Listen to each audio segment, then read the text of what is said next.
Well, welcome everybody to our first plenary session. And I would just like to take a moment to acknowledge the maker of these videos, which I just explained to the minister are provocative every year. Can we just applaud Steve Marcus, who always gets us going, frankly, in such a great direction. I'm not going to take much time introducing our panel because, Peter, you introduced the minister. Let me just add two personal comments about the minister. I'm from the city of Toronto, and that is where the minister contributed to the well-being and public safety of all of us for 39 years. So he may be a new Minister of Defense, but he's not new to me. And then in hyper-partisanship, he neglected to mention one comment about the minister. He is a graduate of the University of Toronto. I just want to acknowledge that in public, sir. Sitting next to the minister is, of course, Senator Jeanne Shaheen. Welcome back, Senator. It is always a pleasure to have you with us. And Senator Risch, welcome back. It is just a great pleasure to have you here. Both of these people need no introduction to the Halifax Forum.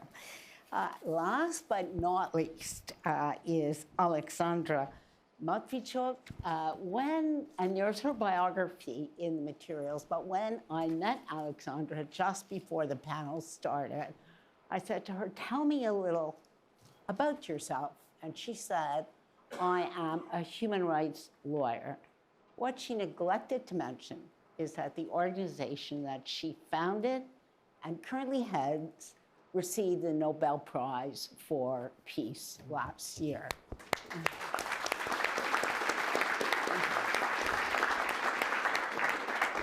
So welcome, Oleksandra, to your first Halifax Security Forum.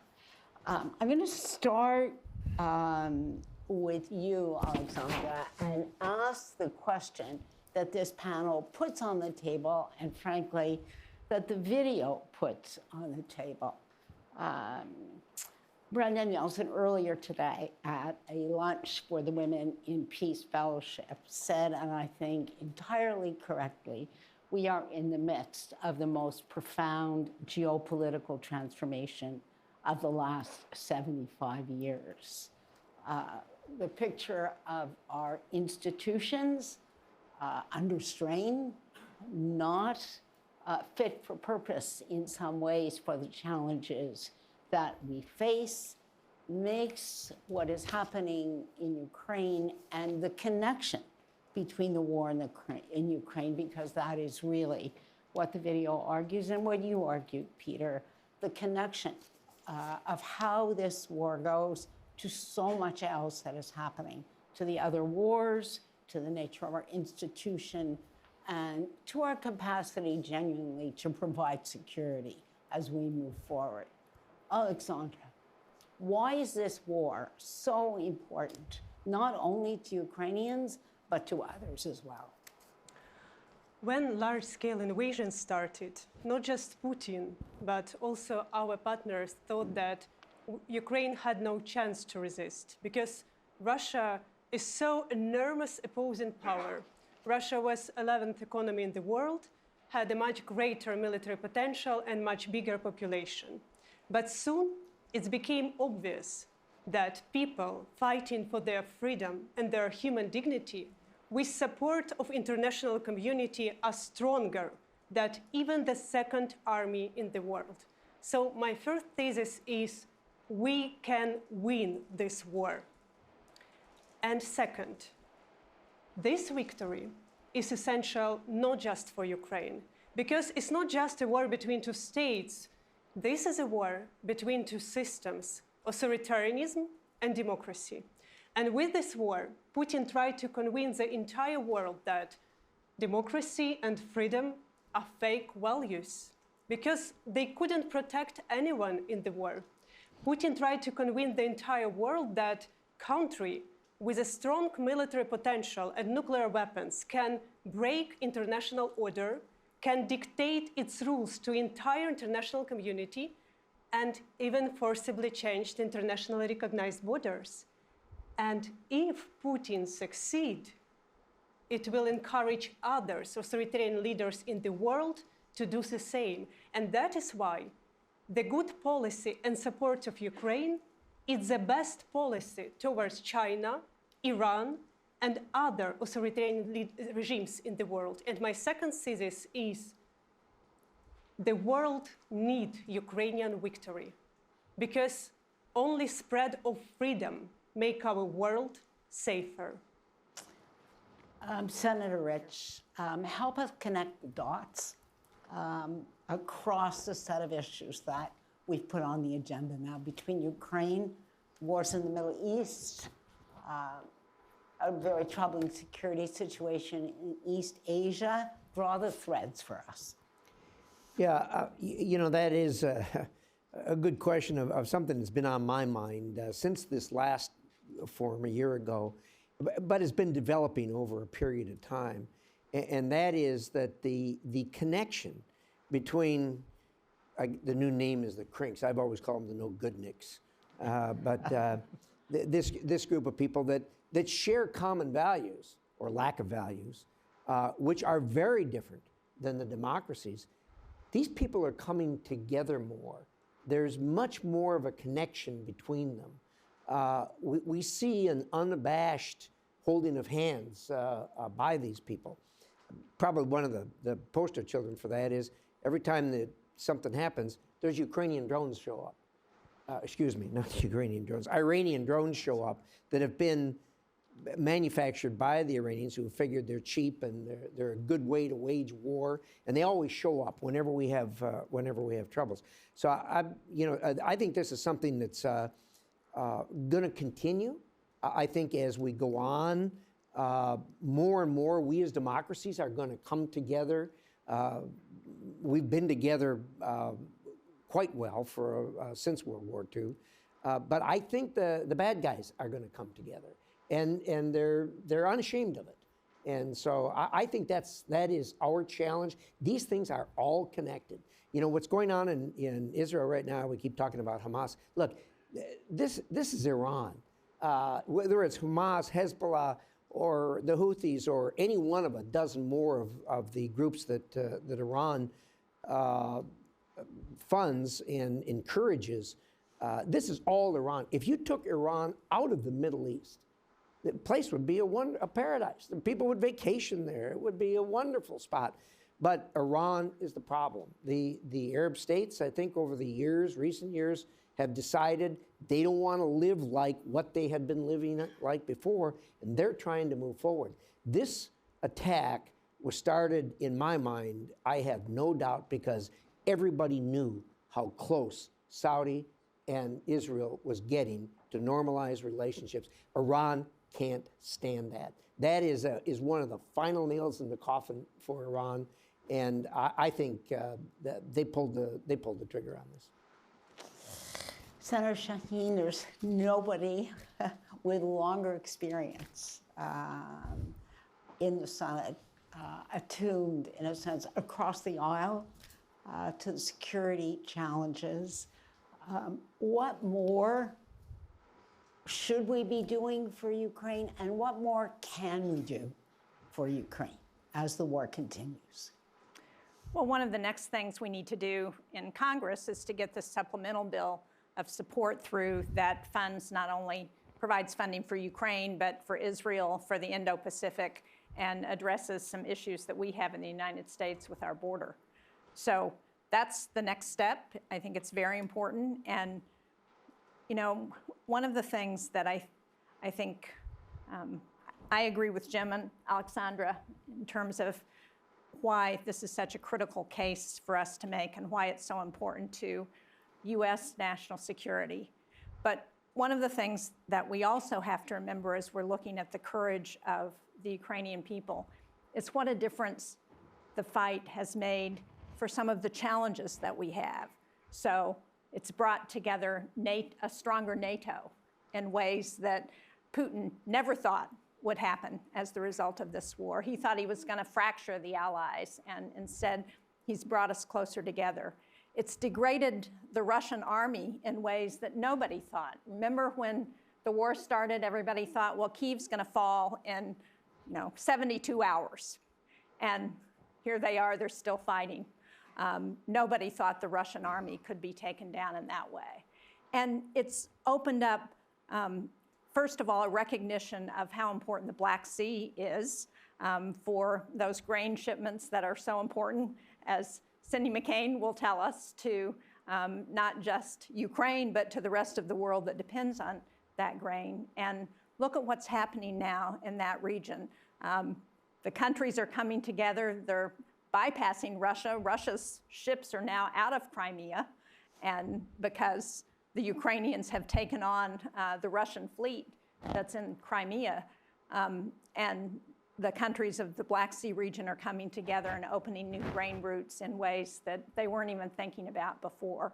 So there is a whole lot at stake, and my colleagues on the panel have just made a very eloquent case for why this is so important to all of us.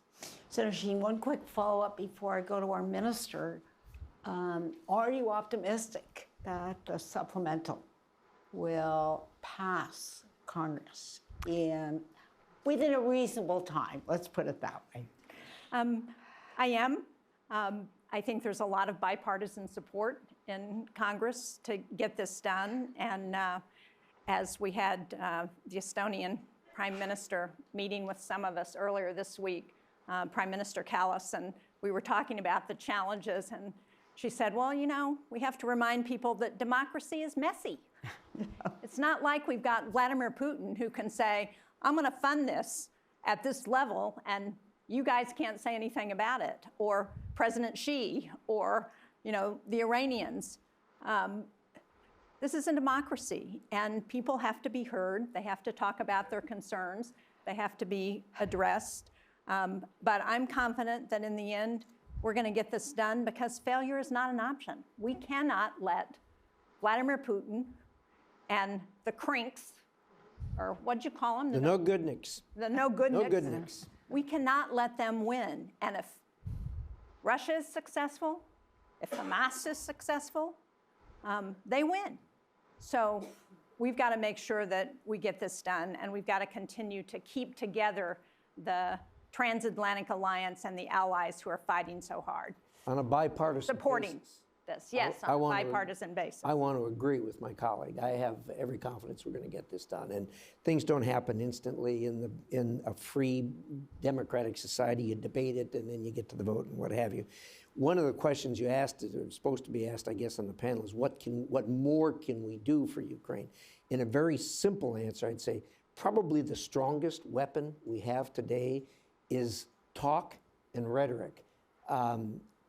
Vladimir Putin, I have reason to believe, and other people in this room, I'm sure, have reason to believe, he believes he's going to win this war by outlasting us. That's what he believes. They watch very, very closely to every word that's uttered in the United States and Canada and with our other allies by the dissenters, not by the vast majority of people who support this, but by the dissenters. They watch that very closely to see what kind of legs that's getting, because that way they can gauge how long the war is going to go on. They believe we need to outlast them. Now, I know the minister as a can-do leader who is impatient to get things done while recognizing that we are a democracy and process matters. But this minister is really committed to moving things forward. Minister, what do you think we need to do to support Ukraine?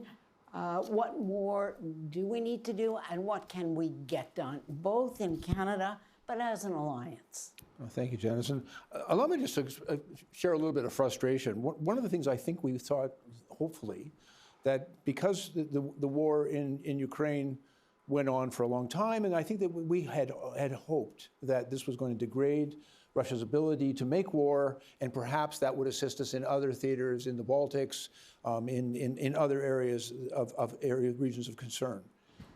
And yet we have seen, because democracy is messy and dictatorships are sometimes can get things done faster.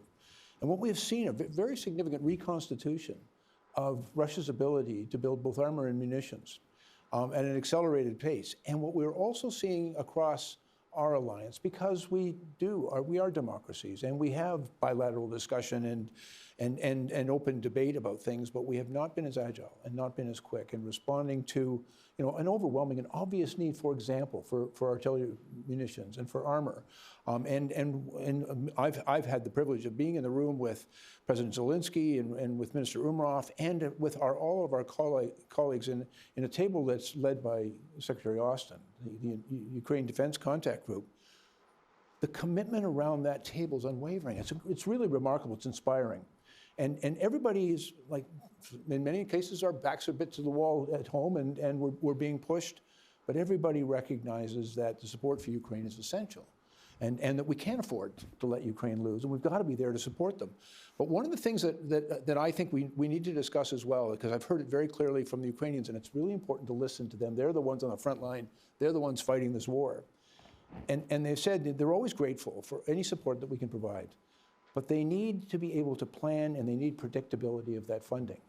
And I know that's what is now before your House, a little bit more certainty and longer-term commitment of funding so that Ukraine can do that planning. I think that we need that same level of bipartisan support within our own government. It's an important discussion. It is always challenging. In my country, the Canadian Armed Forces is in desperate need of reconstitution and resources and equipment, and we're committed to doing that. But where I'm asking them very often to make sacrifices, to give up part of their own reserves and stockpiles to share with Ukraine, and it's necessary for us to do that. But I think we have to move back. We have to move beyond just raiding the cupboard in all of our stockpiles and reserves, and from our own military forces. We've got to find ways to actually solve the munitions issue, and work more collaboratively together. There's an urgency to it. And sometimes I'm struck by, not everybody seems to understand or share that urgency, but maybe it is my age, but I'm a little impatient. No, good. It's good to hear the impatience, frankly. And I think what the minister is putting on the table is procurement, but even more important than procurement, industrial capacity, shared industrial capacity at a time when demand is very high and supply is not, and that's a cross-alliance problem. Oleksandra, what does Ukraine need? You made a comment to me earlier. What does Ukraine need? When large-scale invasion started, the democratic countries told, let's help Ukraine not to fail. And Ukraine obtained first weapons to be able to defend ourselves. And first real sanctions against Russia were introduced into force. And we are extremely grateful because it helped us to survive. But this narrative is also a reason why we were waiting for first modern tanks for more than 1 year. Why we had to start counteroffensive action without 0 modern fighter planes and still waiting for them. Because we have to define our goal properly. Let's help Ukraine to win. There is a huge differences between let's help Ukraine not to fail and let's help Ukraine to win. And we can practically measure these differences in types of weapons, in gravity of sanctions, and speed of decisions. So my point is that we have to reframe the slogan, as long as it takes, to another one. As long as Russia will be defeated in Ukraine, and Ukraine will win. Here.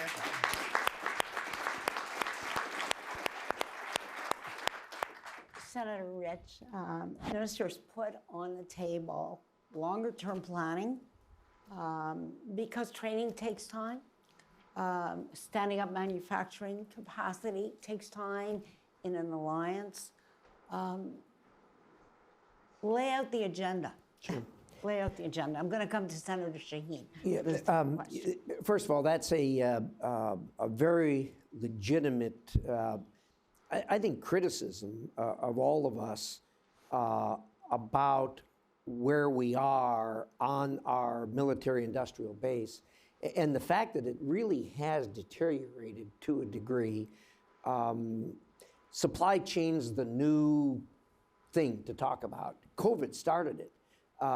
But it wasn't just COVID. Now that we've gotten into these military conflicts where they're eating up a lot of ammunition and a lot of military supplies, we've realized we went back out and said to the manufacturers of the HIMARS, hey, we just gave Ukraine a bunch of, make us some more. And they said, guys, that was so long time ago, we don't have the manufacturing line anymore. We got to stand it back up. And everybody gulped and said, what? I thought you just, put in an order, like call eBay or call Prime or something. Tell them to deliver a truckload of 155 shells. It isn't like that. And I think that even more importantly, as you examine the supply chain, we find out there's critical parts of the supply chain. Probably the poster child for that is microchips, semiconductors, are coming from China, for crying out loud. That's a supply chain. This is nonsense. And so we are reviewing that. If you get together with the private sector, which we do all the time, and of course, private sector is who we are, they will say, well, we're always happy to do these things, but we have to do planning. And when you have a budget, and the military puts in an order for X, they plan for it, they gear up, they do it, but then when they're over, if there's no stream of funding, they're not going to continue to do that, obviously. They're interested in making a profit. So look, we know, we get it. It is a weakness that we've had, but I can tell you that we are single-mindedly doing something about that, and this has been a learning experience for us, and we're not going to get bit again on this. Senator Shaheen. Well, one of the things that's in the supplemental is some additional support for the private sector, so we can replenish our own stocks at the same time we're providing weapons and ammunition to Ukraine. Excuse me. So that's really important. But the other thing you started and Peter started talking about, a need to change some of the institutions. You talk about certainty. There is no question that I am very concerned about the fact that we are funding our government in the United States a month at a time here with a continuing resolution. I think that is unsustainable. And I think we've got to look at some of the rules that we have in our own Congress about how we do things in order to provide some greater certainty and to address some of those concerns. We need to have multiple voices represented, but we can't let a very small group of individuals drive decision-making in ways that affect the entire country. And we're seeing that happen in our own Congress to some extent, and it's something that we need to address. I'm going to go to the minister, but just to tell the rest of you, after that we'll go to you. I think there are mics in the room, so if you put up your hand, we'll make sure that a mic comes to you. And if when you ask a question, you just introduce yourself. Minister, how do we extend the range here, improve the capacity of the alliance to plan over time? Because I think there would probably be consensus in this room. These challenges are not going away. If anything, they're deepening. Yeah, if I may make just two observations. First of all, we take great pride in that we have freedom and we are democracies. But I think our enemies think of those as weaknesses, not our strengths. And I think we've got to think about how we organize ourselves in our freedoms and in our democracies to make them strengths again. Because if we want to promote democracy and freedom around the world, I think we've got to be able to show that it can be resilient and can stand up to these challenges. And so I think that's the first step. One of the things I'll just simply share with you, at the Ukraine Defense Contact Group, there's probably 40 countries at the table. And we all recognize that each of us have strengths and weaknesses. And so, actually, it's under the leadership of Secretary Austin. He's got us organizing ourselves into various coalitions. And so issues around munitions and armor and air defense and flight training and countries that have that believe that they have strength in those areas are joining those coalitions. And I think that's an extraordinary and thoughtful way to approach this, because we can't be all things. And I think we have to, our unity, our ability to come together and to collaborate together, and Ukraine provides us with unity of purpose. And you mentioned earlier, Senator, that Putin, I think, had intended to weaken the NATO alliance. I see a remarkable strength there and a coming together, and we've seen new members joining, and there's, I think, a real sense of urgency of making that alliance relevant and functional again. And I think there's a lot of different approaches, and I might suggest, those coalitions of the willing and the able together are part of the way we can make the difference. And leadership counts. And I would also, again, I'm going to acknowledge Secretary Austin, I think, brings a lot of that leadership. We're also inspired by the leadership we've seen in Ukraine. We're seeing that type of leadership at NATO, and even all around the table. Some of my NATO colleagues, I believe, are in the room. I think they would share with you as well that there is remarkable strength in that room, in that unity of purpose that we see there. I think that's our path to getting this right. And one of the things that Senator Risch talked about was our adversaries coming together, the crinks coming together. But what we have are allies in a way. So you talk about 40 to 50 people around that table versus the 4 nations that are supporting each other with the autocracies. So we've got numbers on our side. We need to take advantage of them. So we're hearing from this panel that war has unexpected consequences, some terrible ones, but some good ones as we strengthen our alliance. So first question goes to Prime Minister Barak. Do we have a microphone down here? Great, right in the front. I assume that... 1 minute, we're just going to get you a mic. Okay, there you go. I assume that all of us here agree that we all wish Ukraine to win. Probably many of us want to see Putin defeated. I'm not sure that that's exactly the same. But in real life, you always need much more concrete, even in order to support you, much more concrete definition of what Ukraine perceives as winning in terms of territorial gains, military results, and political results. Can you give us some more details about it? It's a good question. Victory for Ukraine means not just to repel Russian troops out and to restore international order, to liberate people in Crimea, in Luhansk, Donetsk, Kherson, Zaporizhia, and other parts of the Ukrainian territories. But victory for Ukraine also means to succeed in democratic transition of our country. Because this war started not in February 2022. This war started in February 2014, when Ukraine obtained a chance for democratic transition after the collapse of the authoritarian regime due to Revolution of Dignity. And in order to stop us on this way, Putin started this war. Putin occupied Crimea, part of Lugansk Donetsk region, and last year extended this war to the large-scale invasion. Because Putin is not afraid of NATO. Putin is afraid of the idea of freedom, which came closer to Russian border. And in this war, we are fighting for a freedom in all senses, for a freedom to have independent country and not to become a Russian colony, for a freedom to preserve our identity and not to be forced to educate our children as Russians, and for a freedom to have our democratic choice, like a chance to build a country where the rights of everybody are protected, government is accountable, judiciary is independent, and police do not beat students who are peacefully demonstrating on Maidan Square. I'm sure that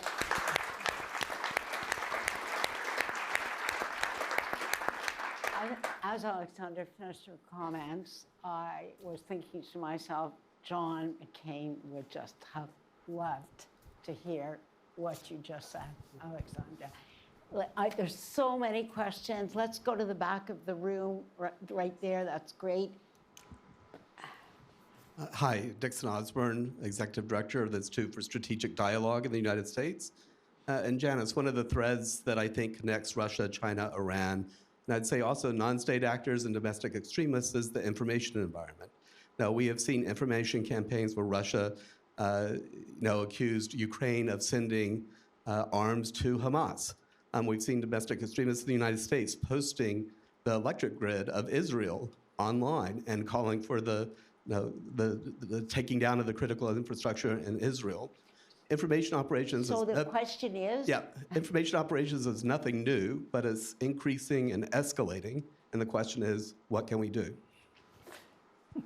What can we do? Senator Risch, you want to lead us off? No. Jeanne and I just had a conversation about this, I think today or yesterday. Today. One of the difficulties, I hate to use that word, is we got a First Amendment. People can say whatever they want to say, and where this conversation started is the letter to America is making the rounds. Everybody know what I'm talking about? Osama bin Laden's letter to America, where he made the case that terrorism and violence are just fine as long as it is in the name of resistance. You can resist if you feel bad because you're oppressed. You can resist that using terrorism and violence. And believe it or not, that thing is been repeated over and over again. I don't know what the answer to that is, other than in a free society, we believe that the truth will prevail. The truth will come out. But there is, without the suspension of the First Amendment, I don't know what you do about stopping those things. Jeanne, you answer the question. You're better. Well, let me just say, as we all know, the internet has made this problem exponentially worse. Yep. And I remember being in a hearing with General Breedlove back after the Russians shot down the KLM liner. And General Breedlove said, you know, as long as it's going to take us 2 years to confirm that it was Russia that shot down this airliner, instead of being able to put out right away, this is what happened, and correct the record, we've got a problem. And we have a number of entities in the US that are designed to try and combat that misinformation. But I think we've done a really lousy job with the internet at looking at how we regulate. We just had Meta, I think, decide that they weren't going to crack down on people who were claiming that the 2020 election in the US was false. Well, I think that's a problem. I'm a capitalist. I believe in the private sector, but I think the private sector has to be responsible, and that's not responsible. And we need to do a better job. And we need to do a better job as we look at the AI revolution that we're facing. We need to do a much better job at dealing with that AI revolution than we've done with the internet and information. And I think it remains to be seen how we're going to address that, but we better do better. We can learn an enormous amount from the failures on the internet for the problem that we Absolutely. face today. A question I'm going to look over there. Yes. Thank you very much. Darren Fisher, a Canadian Member of Parliament. A quick one here. With the Russia-Ukraine war on the second and third and fourth page of the news now, every day and every night on our newscasts, who wins when that becomes a second and third, fourth page? What does that do for Putin? What does it do for Ukraine? Minister, you want that one? First of all, I think there is a concern because of all the world's become an incredibly complex and difficult place, and so sometimes it doesn't make the front page. But I honestly believe as long as we remain strong in our support for that international rules-based order, for what's right, for freedom and democracy, and for Ukraine, as long as we remain united in that, and as long as we know how to speak to our own constituencies about it, like to talk to Canadians, talk to Americans, talk to everybody around the world, why this is important, I draw great encouragement because when we ask Canadians about the support for Ukraine, overwhelmingly Canadians support Ukraine. And they support Canada's effort to support Ukraine. And I'm encouraged by that. And so, yes, we face some enormous challenges. There's a lot of disinformation around out there. There's a lot of lies that are being told. I always thought the best response to a lie was the truth. And so we've got to be a little bit more assertive in the truth. You know, the good news for all our visitors to Canada, the minister is absolutely right. Support for Ukraine has not dropped in Canada. So I think that should be encouraging. Did I miss anybody? There's way in the back is a hand. Can you see it? That's great. 2 more minutes. Okay. Hi, Michal Kotler-Wunsch. I'm Israel's Special Envoy for Combating Anti-Semitism. And just to continue this line of questioning, I'd love actually any of you to answer where you think the moral clarity that we have on Ukraine, as we should, falters when we sound false moral equivalence when it comes to Israel, even in some of the comments that sort of we hear today, definitely in traditional press and definitely on the streets, definitely in university campuses. Where have we made a mistake? Because I don't think that we can win unless we have the same clarity on Israel, a democracy fighting for its life, attacked by genocidal terror, as we can, if we don't extend the same equal measure as we do to Ukraine. Senator Shaheen. Thanks. Well, I think we've heard from your Prime Minister here in Canada, we've heard from President Biden, and we've heard from leaders around the world who condemned Hamas, condemned this brutal attack, defended Israel's right to protect itself. I think one of the things that I've heard from my constituents in the wake of the fighting is concern about some of the sentiments that have been unleashed on college campuses around anti-Semitism, the Islamophobia, so it's on both sides. And I think it's really important for all leaders to condemn that kind of hatred wherever it exists and to try and provide factual information to young people who sometimes may not have the full story. And right now, one of the things that we're seeing in the United States is that some of these emotions are so heated that it's really hard to have a respectful, reasonable conversation about what's happened and to try and work through how do we address what happens next in Gaza and with the Palestinians, as well as how do we make sure that we eradicate Hamas and other terrorist groups so that they can't do this in Israel or anywhere else. Last word to the minister. It is an enormously challenging question. Anti-Semitism is the oldest form of hate, but Islamophobia is the other side of that sword. And what we see is in this conflict, the people have taken license from the attack of Hamas. Hamas is a terrorist organization. And I don't see why anybody would have trouble saying that a terrorist threat needs to be eliminated. Really straightforward. I think we would all agree that a terrorist threat needs to be eliminated. And at the same time, because we are also decent, compassionate people, and we believe in humanitarian rights, but anybody who comes to me and says they are only concerned about the human rights of one group over the other, they're not humanitarian at all. They're racist. And so I think that that's something we need to, again, leadership counts. Our voices count, and people need to stand up and say what's right and to denounce anti-Semitism, as well as denouncing hatred in all its forms, including Islamophobia. It's just completely unacceptable. But unfortunately, in this day and age, and we're seeing that, I'm seeing people who are marching on our streets who really have never cared about Palestine. They don't care about innocent civilian lives, but they have a hatred in their heart, and that hatred comes out. But as a society, it's useful to remember it's a small group of people, and we need to confront it. And I would also confess, because I'm a former police officer, hate laws are really hard because it runs up against the First Amendment. It runs up against our charter, too, and the freedom of speech. But there is a line. There is a line where hatred goes beyond just expression, and it becomes advocacy for violence and inciting to violence towards others. We need to do a better job of figuring out how to draw those lines. So Peter is signaling frantically, make time for one more question. So I'm going to do that. Cut me off. Andre. Perfect.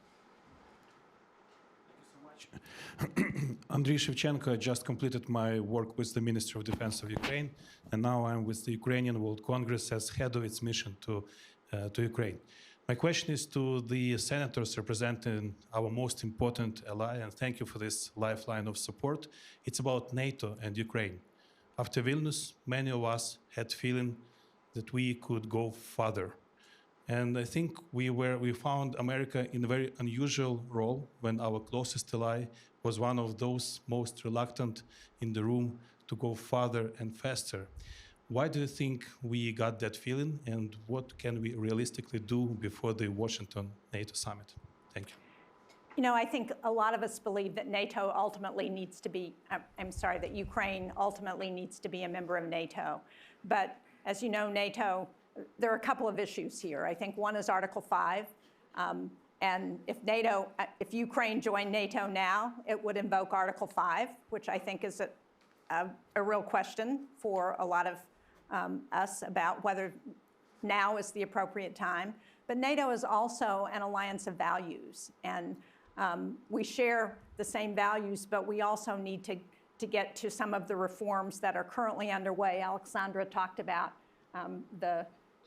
what's happening in Ukraine now in terms of the reforms that are happening to move Ukraine to be a full-blown democracy. And so I think that is another concern, but I think as we saw both with the EU in making the decision for moving Ukraine into the EU, that NATO is moving in that direction.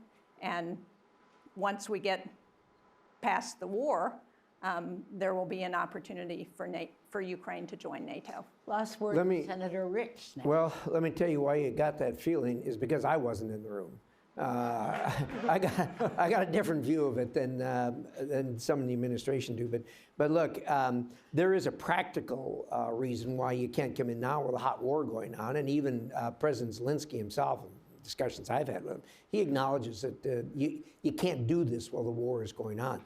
But I think as soon as the war is over, we've had this dance we go through to bring people in, most notoriously just recently with Sweden and Finland. But we need to move. We need to move quickly, and the same with the European Union. You guys want to be in. We want you in. I'll be damned if I'm going to let the Russians say that you can't be in. You're here. So I want to thank our extraordinary panelists, Oleksandra. Just wonderful having you here. Our senators, what can we say, except the Halifax Forum wouldn't be the Halifax Forum without all of you. And the minister, this may be your first Halifax Forum, but it is not your last. No, ma'am. Thank you all so much for this.